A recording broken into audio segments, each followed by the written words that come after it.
Since I've been asked to talk about a case study of a Sri Aurobindo inspired school, what I propose to do is divide it into 4 parts. One is I'll talk about the 5 dreams of Sri Aurobindo, which he kind of enunciated in his last speech on the eve of India's independence. It was broadcast from All India Radio, Trichinopoly, on 15th August 1947 for a very simple reason. That simple reason was Pondicherry was still French India. It hadn't become independent and there was no All India Radio operating out of Pondicherry. So the nearest AIR was presumably in Trichinopoly and it was broadcast there.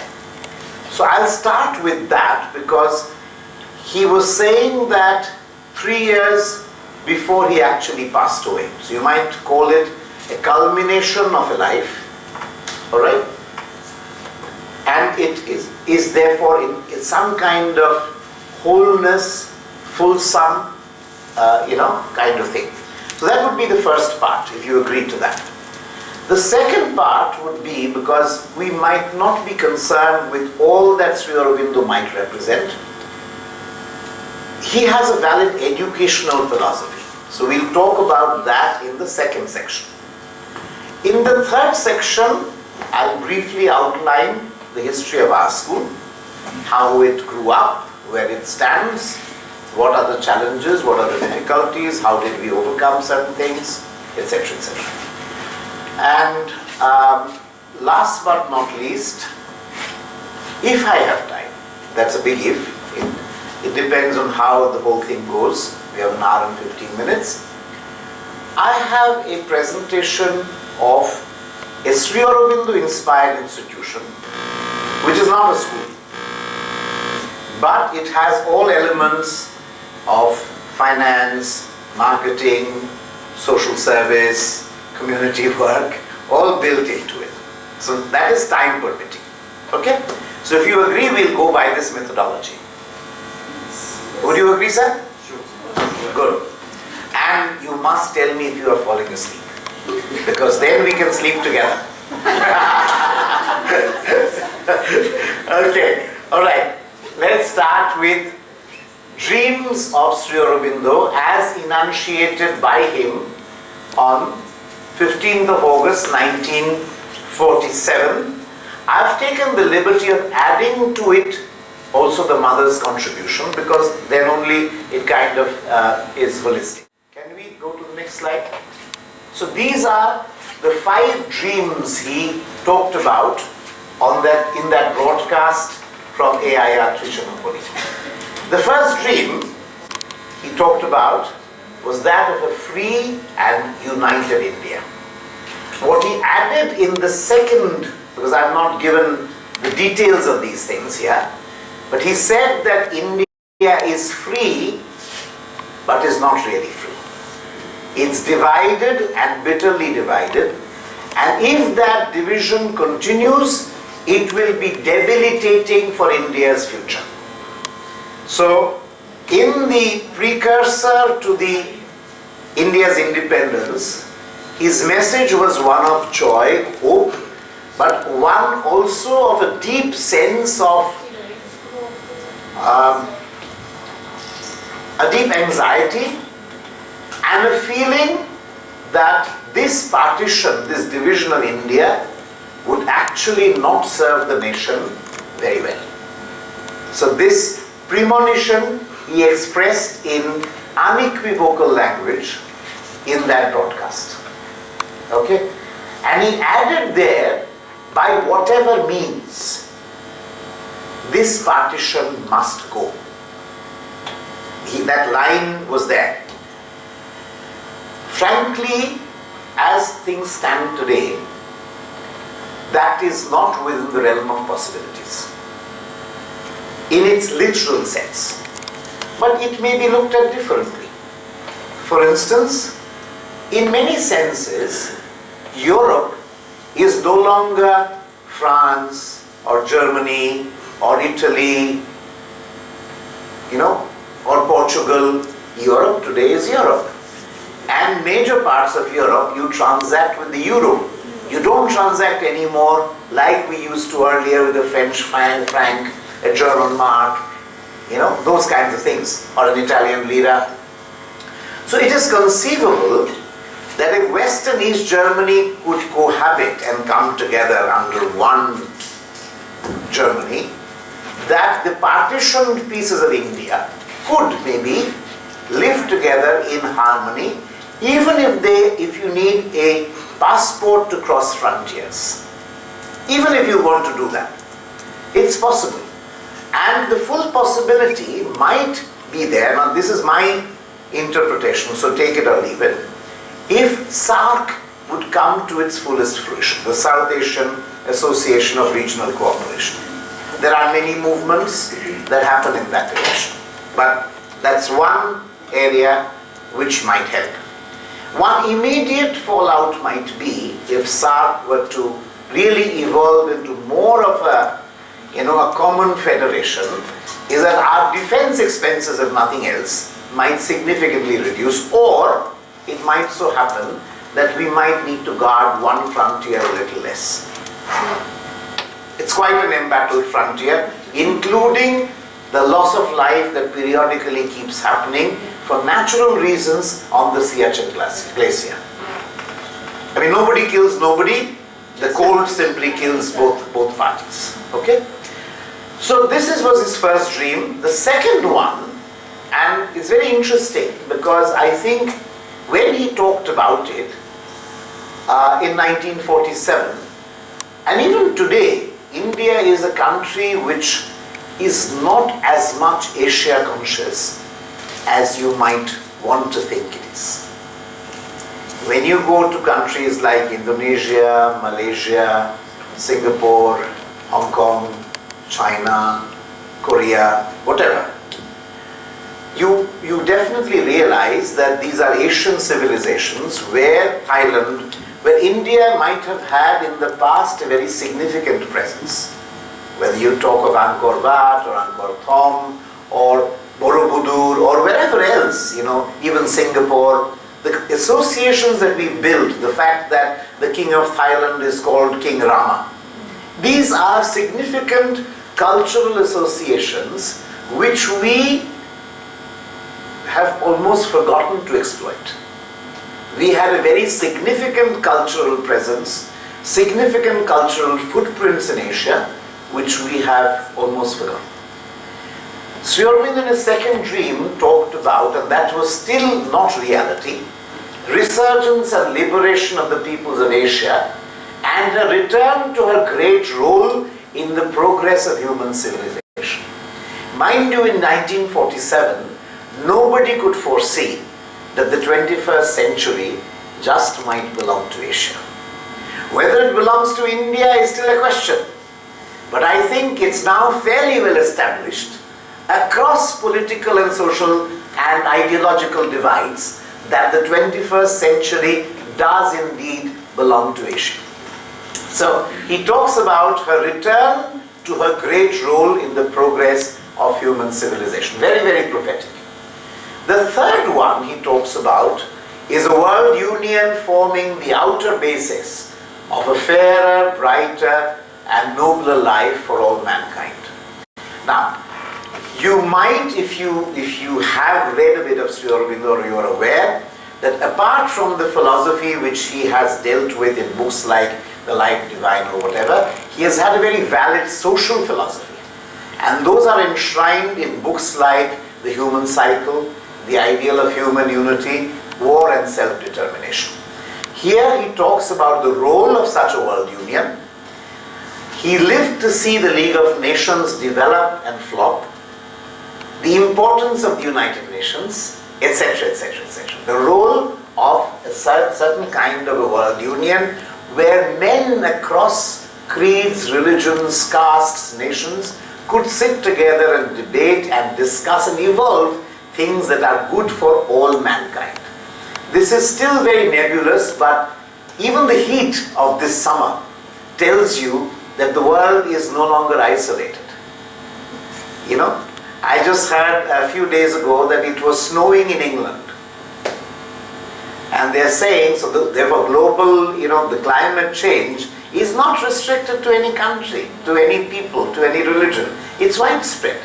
We might continue with our sectarian differences, but climate doesn't recognize that. So we belong to that one world, whether we like it or not, and he quite justly recognized that, and he talked about a fairer, brighter and nobler life which will elude us till that point where we don't consider such a world union possible. This world union doesn't again necessarily mean a political union. It could simply be an effective United Nations with some more mechanisms and teeth to it. The fourth thing he talked about was the spiritual gift of India to the world has already begun. Now this started, of course, in more recent times in 1893 with the visit of Swami Vivekananda to the Parliament of Religions in Chicago, and it has continued unabated thereafter. Meditation, for instance, is one word which is part of a corporate lexicon even in the United States. Nobody has a problem. You don't need to be a Hindu to swear by meditation anymore. Alright? So these are things that have found practical application across religions, castes, creeds, nations, whatever. The last thing he talked about is the thing that he actually prepared for the best part of his life, at least in Pondicherry, a step in evolution which would raise man to a higher and larger consciousness and begin the solution of the problems which had perplexed and vexed him since he first began to think and to dream of individual perfection and a perfect society. So therefore, a combination and a synthesis of all the previous four, but an approach towards taking the next step in evolution, exactly how amoeba to plant, plant to animal, animal to man, something beyond man. Sri Aurobindo coined the phrase Superman, which is significantly different from Nietzsche's perception of Superman, but nevertheless, this is what he talked about. So, he talks about attempting to begin the solution of problems which have perplexed and vexed him since he first began to think and to dream of twin issues, individual perfection and a perfect society. Let's carry on. So, this is, in the sense which we call the mother's flag, and Sri Aurobindo thought that this could indeed represent the flag of a united India. So you see here, the reason I put it up here is, this is a photograph of the mother sitting in front of this united India kind of map, and with this symbol there. So you see the connection. Now this is, just what we've quickly talked about, that the rapid resurgence of Asia post-World War II, and I don't need to explain this to you in so many words, the whole concept of Asian tigers, economically, the resurgence of this whole part, this is the new element in the world order today, the resurgence of Asia. This is something the whole world is trying to grapple with. It's called sometimes Asia Pacific for simplistic reasons or whatever, but it's no longer Asia Pacific because all of this comes all the way up to here. Alright? Next.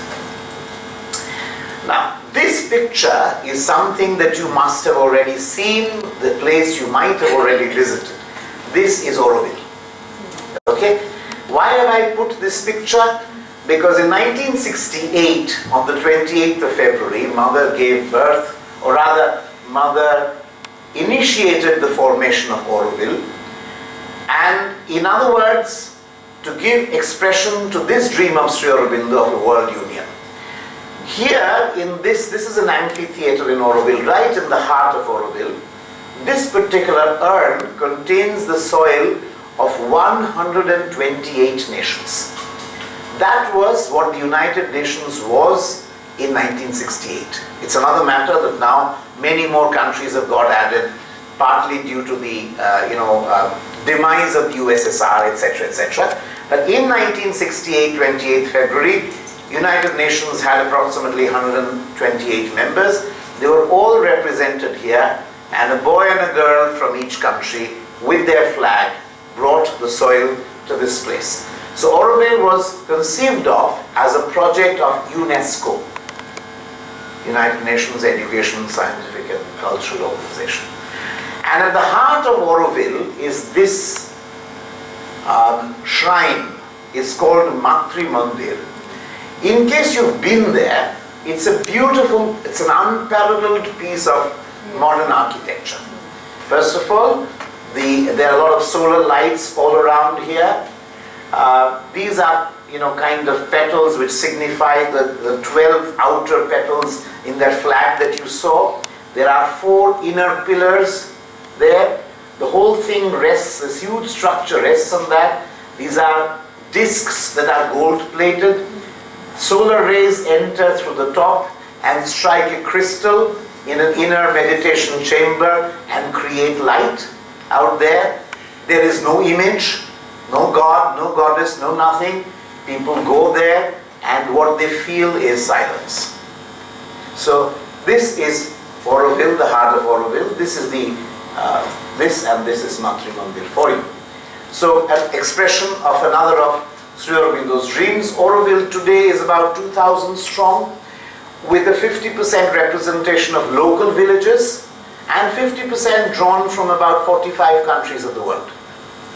So it's a pretty unique experiment, also in ecology and sustainable living.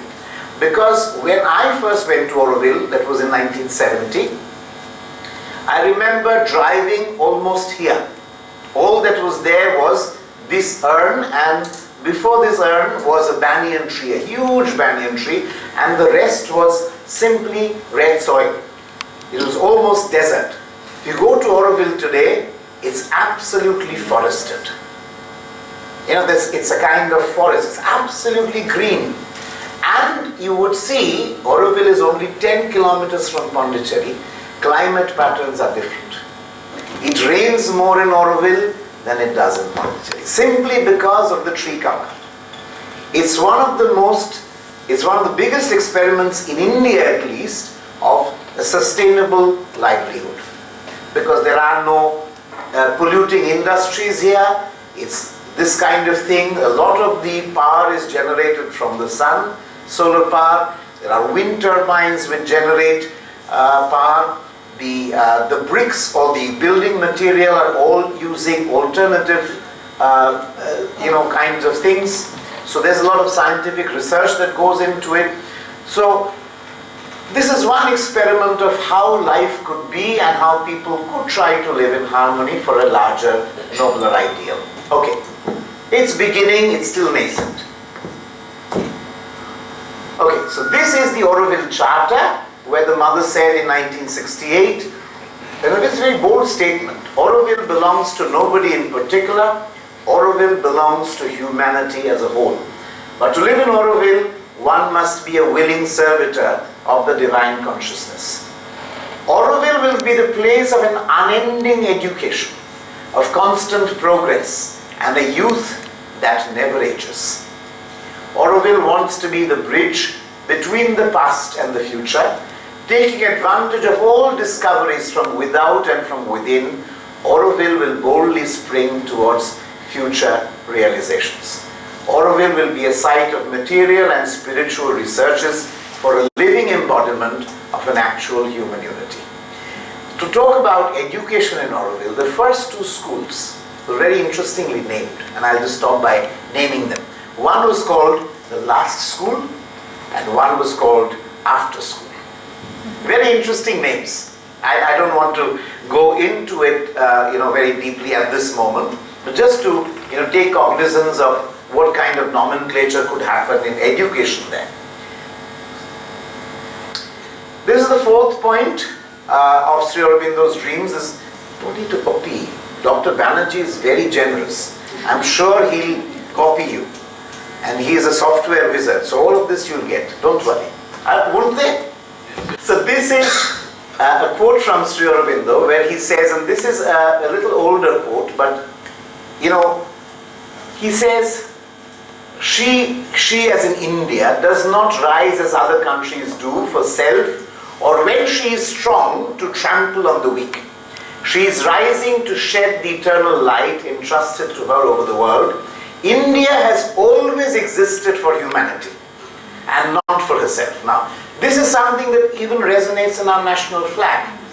Ashoka is known as an emperor, different from all others. An empire that was founded, built and lasted on the basis of peace. Something unheard of, across the world. And it is for humanity and not for herself that she must be great. So this, when we are talking of the spiritual gift of India, when Sri Aurobindo is talking about it, it is something that India is meant to share something, give something back, contribute something to the future of humanity. Okay, so, and he believed that that was the reason why he emerged, he went to the jail and emerged, and that was the work that he had to do. Alright, the next one, please. Now, the fifth one is a step in evolution, and I'll just read this. This is again a quote from the mother when she was talking to children of the Sri Aurobindo ashram. And she says, there's an ascending evolution in nature which goes from the stone to the plant, from the plant to the animal, from the animal to man. Because man is for the moment the last rung at the summit of the ascending evolution, he considers himself as the final stage in this ascension and believes there can be nothing on earth superior to him. In that he is mistaken. In his physical nature, and this is true, he is yet almost wholly an animal. Our body is very much animal. All our organs. That's why, when we have an appendix, the doctor says, take it out because it's something that you don't need anymore. So there are organs in our body that we don't seem to need anymore, but we've just carried it on as an evolutionary process. A thinking and speaking animal, but still an animal in his material habits and instincts. Undoubtedly, nature cannot be satisfied with such an imperfect result. She endeavors to bring out a being who will be to the man what man is to the animal. A being who will remain a man in its external form, and yet whose consciousness will rise far above the mental and its slavery to ignorance. Now, in this respect, this is significantly different from Nietzsche's description of Superman. Very, very different, because what we are talking about is a wiser species, not a more powerful one. It's a very important distinction to make. It's a wiser, nobler species, and you can see why. Left to us, one of the worries, let's say, in the world is, and you see this occasionally on the top covers of glossies, and they say that, for instance, what will happen if Pakistan detonates a nuclear weapon tomorrow? Do they have people there who are bound to democratic processes, who are accountable in some way to civil society, or can that completely slip out? I'm just taking this not to deny or denigrate Pakistan. I'm just saying these are genuine worries, because this can affect countries and civilization way beyond what is they are intended to impact on. So ultimately what's happening is, when we are attempting to control nature over the last 2 centuries, we've come to a point where it's almost slipping out of our hands.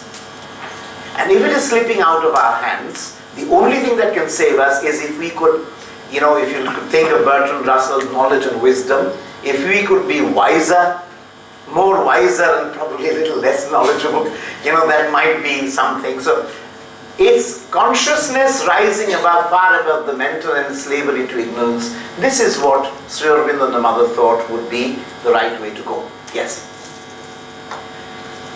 Next. So then that's it. So this is, in brief, what I've just taken is the 5 dreams of Sri Aurobindo expressed towards the end of his earthly life. And therefore it kind of sums up the whole ambit of his thinking. So when you set up a school or any institution in his name, you kind of are guided by this overall ambit. Okay?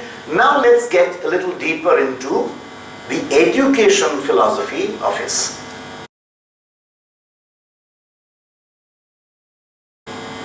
Yeah, next one. So these are just some visuals of the ashram, the mother taking classes, okay, with children.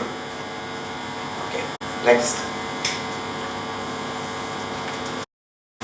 The thing that Sri Aurobindo said, a very revolutionary statement at its time, was, he said, the principle of true teaching is that nothing can be taught.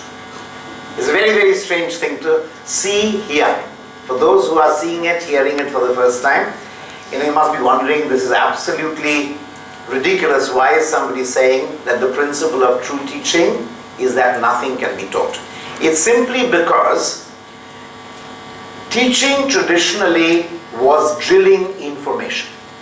There is information there, I have to drill it into the pupil's mind, almost with a mechanical drill. And I have to make the child memorize it, learn it, repeat it, and then that kind of comes to him. So the teacher is kind of pushing knowledge from himself or herself to the child. Sri Aurobindo says something different. He says that knowledge is intrinsic to every human being. Every person, all that you really need to do is to ignite that flame of knowledge. That is the job of the teacher. The teacher's job in his language is not to instruct, but to facilitate, to guide. And that 100 years after he expounded that philosophy, that's exactly what most educators, most contemporary educators begin to believe in. That the teacher is not an instructor or a taskmaster, but rather a helper and a guide. Okay? He continues that the business of a teacher is to suggest, not to impose. When we are saying suggest, it doesn't mean discipline suggestions or discipline imposition. It is to suggest to the mind of the pupil. Alright? So suggestions, not imposition. Yes? What are the implications of this axiom? We are talking about moving from teaching subject matter, teaching subjects, to invoking knowledge that is already intrinsic inside the pupil. The teacher learning with students in a cooperative learning atmosphere. That means learning is no longer teacher to student. It is both ways. Alright? Teacher has to provide warm, welcoming, non-judgmental environment that invites blossoming. So this judgmental thing in his philosophy just won't do. And moving from cajoling or judging to actually respecting the pupil as another individual soul on its journey. Alright? Okay, next. The second set of acts, okay. So the teacher does not actually train the pupil's mind. This is important because we all believe, our teachers believe, we are training. According to this thing, the teacher does not train the pupil's mind. The teacher just shows the pupil how to perfect his instruments of knowledge. That's all. Actually, if you really think, this might sound abstruse to you, but in contemporary lexicon, what are we saying? We have to teach a child not what to learn, but how to learn. If I know how to learn, then I can learn on my own. If I can learn on my own, I can unlearn on my own, and I can relearn on my own. So this is exactly what is sought to be conveyed here. The teacher shows the pupil how to perfect his instruments of knowledge. In Auroville, I've seen a situation. They said, well, small children, say around 8 or 10 years of age, need to be taught how to concentrate, because that's one of the fundamental things of learning. If my thoughts are going all over the place, then I don't learn how to concentrate. If I don't concentrate, I spend what can be, donkey's hours doing what can be easily done in half an hour. This is a common problem, So, the way they tackled, one of the ways they tackled it, they found children who loved painting. And they built a beautiful studio, and the model sits in the center. And I went and saw it once. 20 or 25 children, in a large room like this, with the model at the center, quietly painting. They're about 8, 9 years of age. Not a word. Pin drop silence. It's not something that you and I are used to on a daily basis in a classroom transaction. And then you realize that if they go through this drill for some time, they will understand how to concentrate. And once they've understood how to concentrate, they can utilize that concentration in so many other ways. Alright? So, the teacher shows the pupil how to perfect his instruments of knowledge. Teacher helps and encourages the pupil in the process. And the other recognition is we all learn but learn differently. Howard Gardner, multiple intelligence. But when Sri Aurobindo talked about all this, there was no Howard Gardner in the picture. But never mind, this is the second set of axioms. Then, the implications are, and this is now universally accepted, moving focus on content. From that we focus on growth and development. From one text to a variety of learning materials, things that all of you do every day now. Develop faculties, think scientifically, express clearly and strengthen perseverance. And moving from fixed inputs to offering varied learning experiences. Okay. Then, now the third one is, teacher does not impart knowledge to the student. Teacher shows student how to acquire knowledge himself. When I first went in 1970 to Sri Aurobindo Ashram and I visited the school is called the Sri Aurobindo International Center of Education. And I went to a classroom and I imagined it would look like my classroom. It looked anything but. Imagine, you realize, I'm a product exactly like you of a pretty old and obsolete education system which no longer exists, thankfully, like that. But I was used to a classroom, a blackboard, a teacher teaching with chalk and duster and children sitting there and hearing. I approach this classroom, the teacher is sitting in the center, children are all over the place and everybody is quiet. Occasionally I see a child gets up, goes to the teacher, asks a question, comes back. Then I got a little more curious. I was told that if I have, say, 5 students or 10 or 20 students and they want to learn science, let's say, they are given a list of teachers and they actually choose their teacher. That means the faculty is chosen by the student. It's not like in our schools where we say you come to class 5A and Mrs. So-and-so is your teacher tomorrow. No. The child, the pupil chooses his or her teacher. That's one thing. Not imposed. The second thing is a lot of learning depends on the child. So even when there was no internet, and I'm talking to you of 1970, there was no internet. They have a vast library. They are first doing the pre-learning. Once the pre-learning is over, they ask, they assimilate that, then the teacher demonstrates that, and then the internalization is assured. Yes, so there's a lot of emphasis on self-learning, and you can imagine that it's a varied kind of process. And so teachers show student how to acquire knowledge himself. So it's not like how in our schools parents expect. I've paid fees, the child goes to school, the teacher teaches, there's a book, and the child learns and comes home ready. Does some homework and that's it. And he doesn't understand, goes to another set of private tuitions, and life is taken care of. This is rather different. Then he said another thing, learning is a process. Now we all recognize this, except many people don't want to admit it as part of the process. Before we understand how to learn, a process of trial and error is needed. We want our children, as parents, we want our children to do the right things.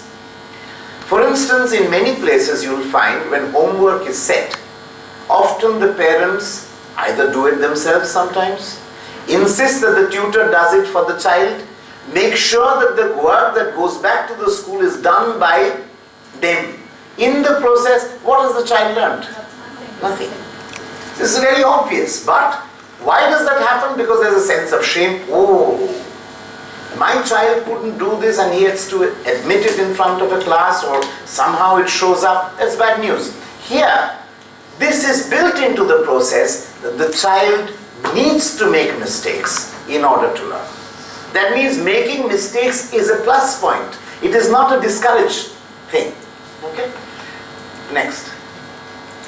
Then, so a shift of focus from product to process, from one single method of learning to opening oneself to guiding several unique individual learning processes. Now realize, if you have that classroom setting like I told you, several children gathered around one teacher, each child is reading a book.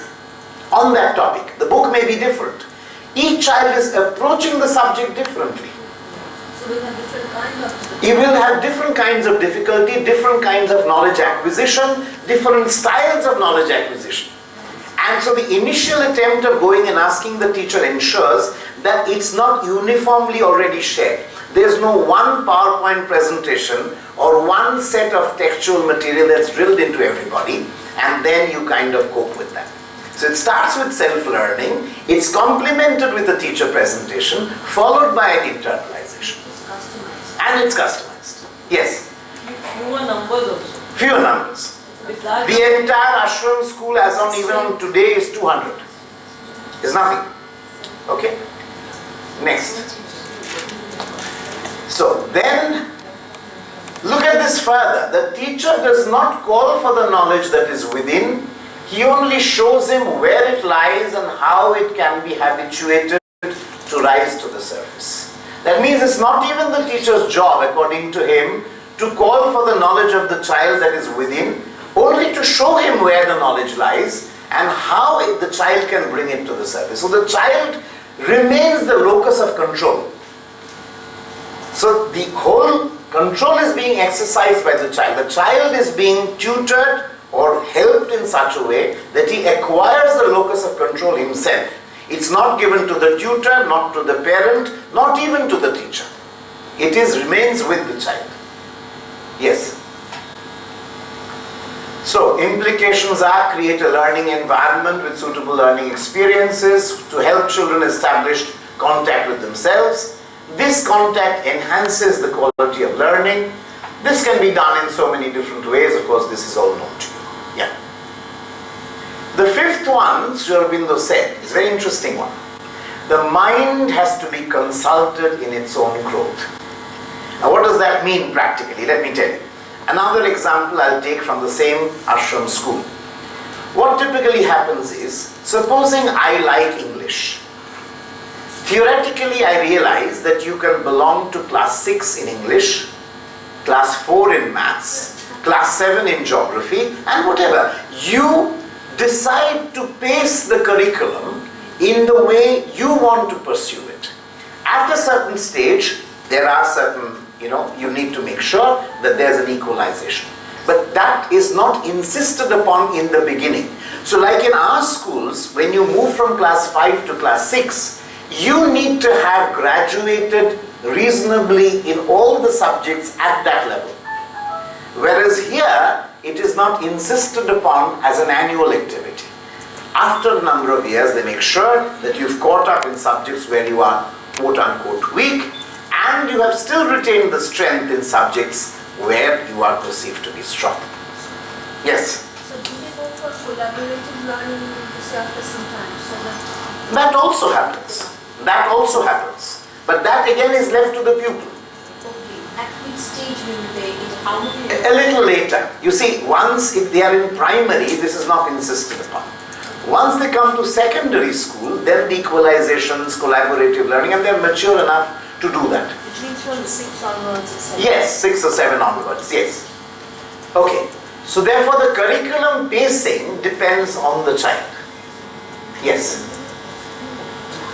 The other thing that Sri Aurobindo talked about was working from the near to the far. Now let me tell you this, and now I will not take the example of Sri Aurobindo ashram or the ashram school. I will take an example nearer home in the state of West Bengal. There's a district town called Ranaghat in Nadia district. Near Ranaghat, there is a small cluster of villages. There's a kind of experiment in sustainable livelihood inspired by Mahatma Gandhi and Sri Aurobindo. It's a place called Ushagram.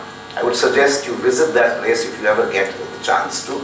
They've done wonderful work in ecology, in kind of solar supported electricity generation, in many things. They've collaborated with many foreign countries in building kind of sustainable livelihoods. We can talk about that separately.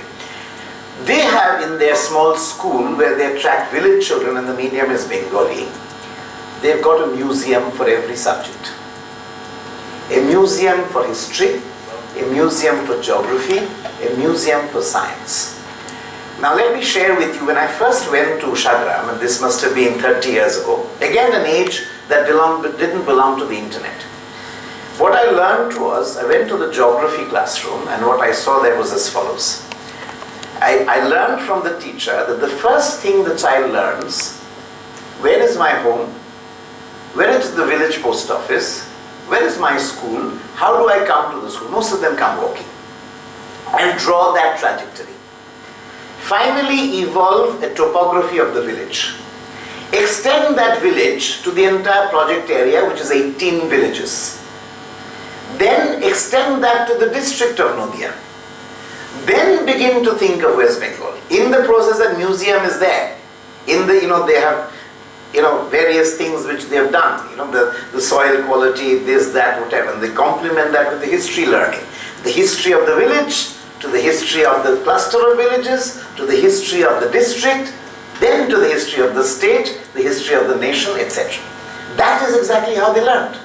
And that follows this exact principle, working from the near to the far. It's not something very impossible or difficult, but very few schools, and just imagine a village school in the heart of nowhere doing such a thing.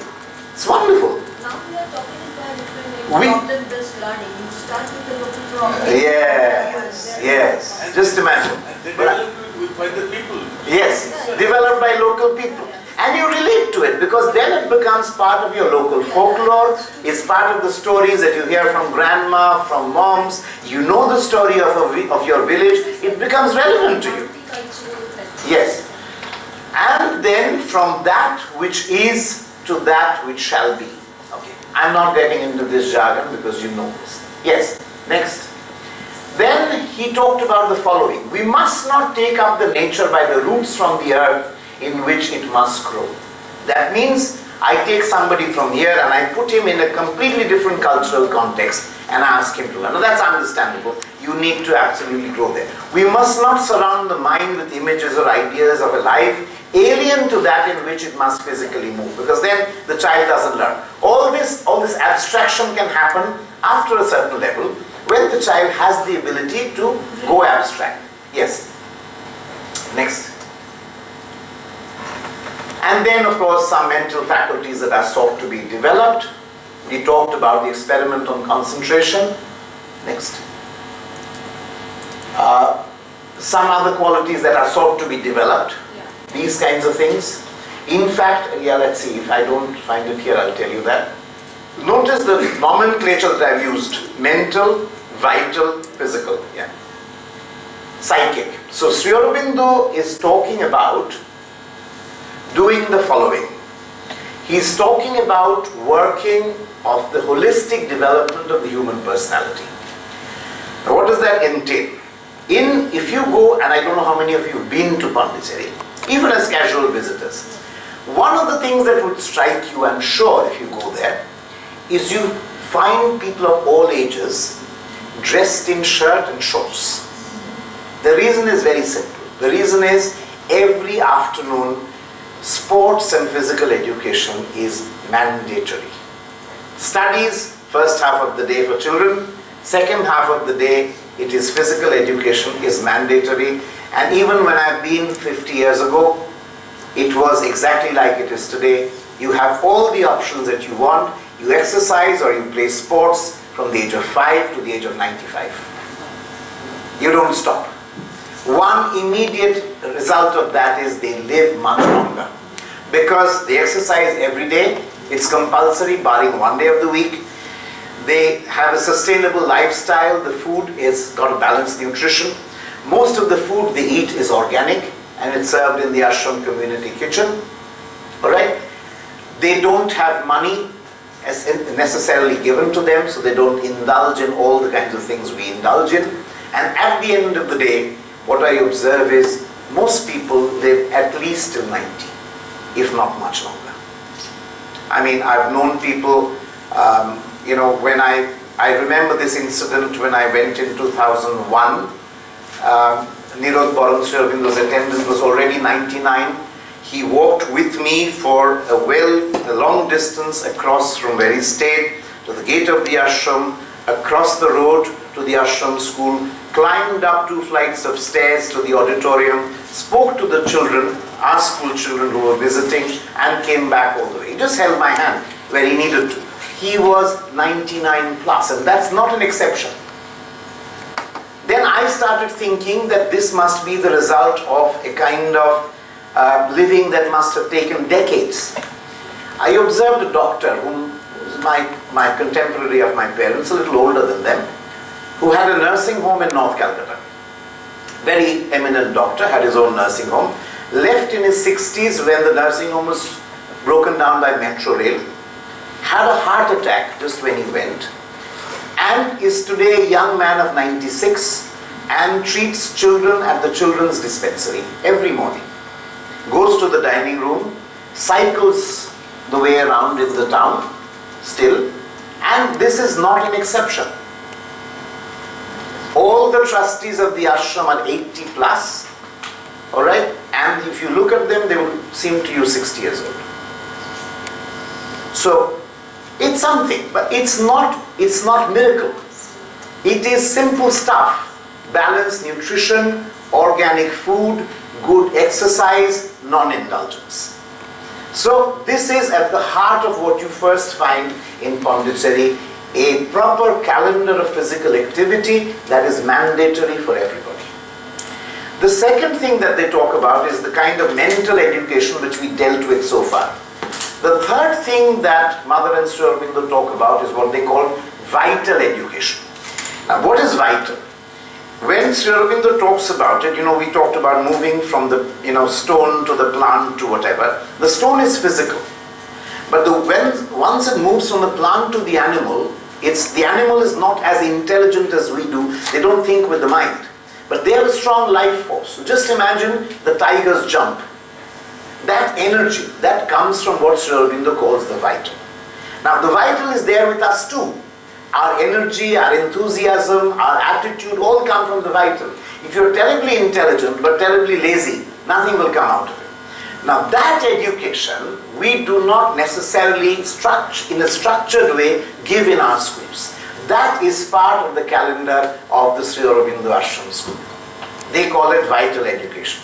Building enthusiasm, building perseverance, building attitude, these kinds of things. Controlling of anger, learning how to control your sentiments. As your adolescence comes along and you kind of spread your wings on these kinds of issues which we are handling through our counselors, which is a disjointed phenomenon, make it a core part of your teaching learning process. No, in the same way. See, imagine the teachers are all, they are not necessarily subject teachers. When you teach physics, it's not that you're confined to physics. You get me? So, and the last bit that they talk about is psychic education. Psychic here means the individual soul in man, and therefore you are encouraged all the time to think about who you are, what is the purpose of your life, what are you doing, and you find it for yourself. Nobody thrusts it on you. Nobody imposes a belief on you. You can be agnostic, you can be religious, you can be anything you want, but you have to be yourself. That is the constant push that is there from that system of education. So this, in a nutshell, is what that education system is all about. Now, when as in this course of this week you are confronted with different inspirations for education, you realize that although we kind of club them all together, there are significant differences. Yes. There are very, very significant differences in the inspiration of one school of thought versus another. It's another matter, whether you want to pursue anyone at all or none. But there is a learning from each of these inspirations. Okay? So that in a nutshell was what it was. And do you have any questions? Sir, I have a question. Please. See, whatever principles you have taught, discussed, Yes. feasible, is it easier to practice in a boarding school rather than Absolutely. So, day school? yeah. Now let's talk about how and where is this being applied beyond Pondicherry. I told you about Ushagram, but Ushagram is also a cluster of villages which is almost a speck on nowhere. Let's talk about recognized schools. There is one pretty reputed school in Delhi called Mothers International, okay, which relies on this philosophy. In that campus called Sri Aurobindo Ashram Delhi branch, there have been so far 2 schools. I don't know whether you're aware. One is called Mothers International, which is a CBSE board school and pretty reputed. There's another school called Mirambika. I don't know whether you're aware. And Mirambika deals exactly with this kind of education on a day school basis till class 8. There's a branch in Calcutta. No. Not to be confused. Name lifted, concepts not lifted. Alright? So Mirambika works up to class 8 and they are more or less on these lines. It's a day school. Both are day schools. Mothers International is a day school, so is Mirambika. In the same campus. In the same campus, a little bit away. So if you want to go to Mirambika, you can be led there. There are schools like mine, the Future Foundation here, which is attempting a kind of a hybrid, which means, we don't have the luxury. Our campus is very small. So we can't do, we would, frankly be a regular school model, except we tweak it to the extent we can towards the Mirambika model. It's a tweak. It's not perfect. It can't be perfect. But in the existing environment, it's very difficult to run a regular school and not be, run it on a completely experimental basis. We would love to. But the fact is that it has its own limitations, looking at the parent community, more importantly, looking at the national mandates. Having said that, I have always maintained, personally, that significant things can be done up to class 8. From nursery to class 8, a lot of freedom exists in the hands of management of a school. The government so far has not directly interfered in terms of how you teach before board classes begin, unless of course the government is aiding or sponsoring the school. At least that has been our experience. So we have tweaked the formula wherever we could. So this is the thing that happens. So, very honestly speaking, in the city school, do you think this kind of students, we would be able to market it among parents? Not everything, but certain precepts, certain things you can do. Let me tell you one thing about my school. Take it whichever way, which is a marketable commodity. You ask parents who send their children to my school, what is interesting? They'll tell you, and I can tell you in all honesty, because I'm not I gain nothing by telling you lies here. They'll tell you it's a school with no pressure. This is one thing that you'll hear almost universally from all our parents. There's no pressure. Now, I have not designed the school to be no pressure. It's because it follows this philosophy to whatever extent it can. The pressure is low. There are some schools where pressure levels are very high. Rightly, wrongly, I don't want to get into that. But the guardian community sees something that is of interest to them and their children. And those who therefore send to our school, send because they feel that there is no pressure. That is one thing. Second is, somehow educational standards tend to be assured. Even when we have experimented, the end result has not been compromised. Now, what I'm trying to say is, when you depart from standardized formats and you experiment, parents might fear and the school might fear that we may go astray and our board results are as per, or board examinations or whatever is pretty much the old pattern. Nothing much has changed. So the feeling could be that if I experiment like this, I might compromise on the board results. Reality is that doesn't happen, the reverse happens. Because you build more self-reliant children. When a child relies more on himself or herself and is more autonomous, then he can do more with his life than his friend in a corresponding school. This is again something that is quote unquote marketable. Third thing that is marketable is that if you allow the child to participate in various co-curricular activities, which is again part of this philosophy because it's the varied learning experiences, that in itself constitutes something that is of interest. Because the child pursues his education through a variety of possibilities. So without, getting into Howard Gardner, without getting into all these precepts, when you see that lived on a day-to-day basis, parents feel, and the other thing that parents always say when they send children to our school, even teachers who come, this doesn't look like a school, this looks like home. These kinds of sentences. People don't know exactly how to put a finger on it, but they perceive that there is something. Ultimately, it is if the person perceives there is a benefit, there is a benefit.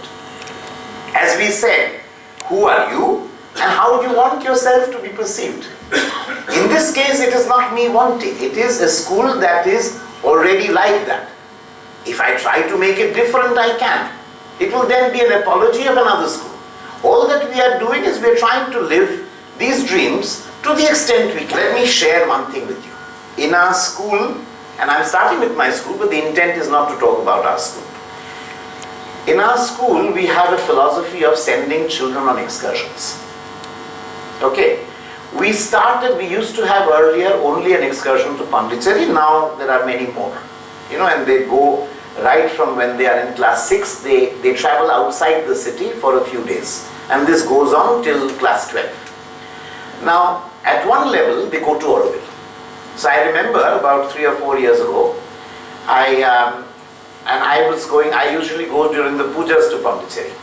And these children were already there on the Aurobindo trip, and somehow the beginning of our puja vacation was coinciding with the end of their trip. So we arrived by my family, my wife, kid and I. We reached Pondicherry in the early afternoon, and they were leaving by train from Pondicherry station. This must have been about 3 years ago. And they'd gone to Aurobindo, not Pondicherry. So I had this thing that, if they're here in this town, let me go and meet them. And there was basically only 15 minutes before the train would leave. So my wife said, what's the point? I said, still let's make the attempt. So we reached the station, and just about a few minutes before the train left. So I met the kids. And I said, you went to, and they were children of class 8. So I asked, what is it that you found striking in Aurobindo, different in Aurobindo, anything that interested you? A bunch of guys, 3 or 4 of them told me, sir, for the first time, we heard the sound of silence. 3 class 8 boys. It's a group of 30, 35, and it was, like they're sitting in separate cabins, So in one cabin, I met this group, and, they said, and, the same thing echoes. Now, so the point is, it's there. We think that our children have to be educated. It's not that. It's not that. You have to expose them. If you expose them and they have to learn it, they will. If they have to reject it, they will. But if the possibility is not offered, then it doesn't, it's not there. So therefore, I should take leave of you and let Sharmila ma'am take over.